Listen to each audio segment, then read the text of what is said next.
le 5 juin 2023, une mise à jour fait son apparition. Et on peut lire dans un tout petit paragraphe de la mise à jour que le matchmaking va être modifié pour pouvoir transformer le matchmaking de 24 heures à 30 minutes. Ce qui provoqua la création de la chose la plus controversée de Brawl Stars. Et dans cette vidéo, nous allons parler de l'histoire du WinTrade et sur sa fin possible depuis le nouveau système de trophées.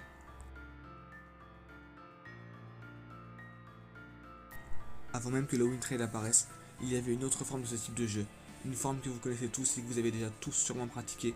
Je parle bien entendu du teaming.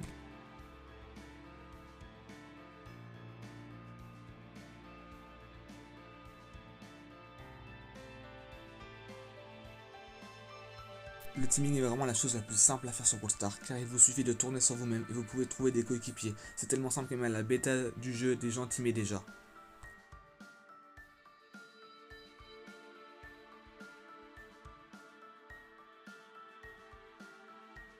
Au moment où Supercell commit sa plus grosse erreur, Brawl Stars était à son pic la plus faible de joueurs en raison de la suppression des mégaboîtes, ce qui provoquait un matchmaking extrêmement long pour les joueurs à haut trophée.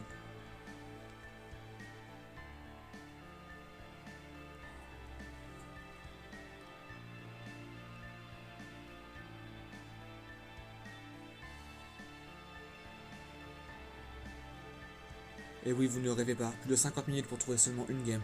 Alors Brawl Stars prit la décision dans un petit paragraphe de changer le matchmaking et de le passer de 24 heures à 30 minutes. Après cette décision, certains joueurs Brawl Stars se sont rendus compte d'une possibilité nouvelle, pouvoir lancer des games avec ses amis à rythme régulier. Et oui, car avant, si vous arriviez à lancer une game dans la même partie que votre pote, vous tombez ensemble, vous pouvez jouer, peut-être teamer si vous arrivez en solo.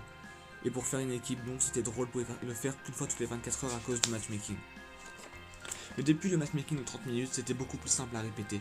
Alors certaines personnes se sont dit, et si on faisait pas un groupe de personnes, où on jouait tous ensemble, on lançait toutes nos parties ensemble, toutes les 30 minutes, au moins on pourrait gagner des trophées super facilement. On voyait des nouveaux records arriver, comme un Spike à 3000 trophées qui a été fait par un joueur du nom de Quantic, qui est bien entendu un WinTrader. Car oui, pratiquement tous les records de trophées par brawler dans un système étaient tous ceux par des WinTraders, et on vit de plus en plus dans le leaderboard, où des joueurs gagnaient des trophées sans raison d'un coup, et passaient dans les top mondes sans que personne ne sache pourquoi. Ceci durera plus d'1 an.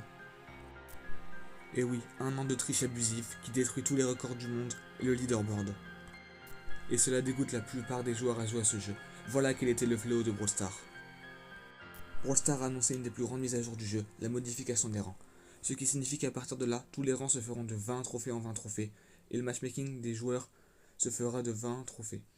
Ce qui signifie que les WinTraders doivent se retrouver dans des tranches de 20 à 20 trophées, ce qui leur complique énormément la tâche.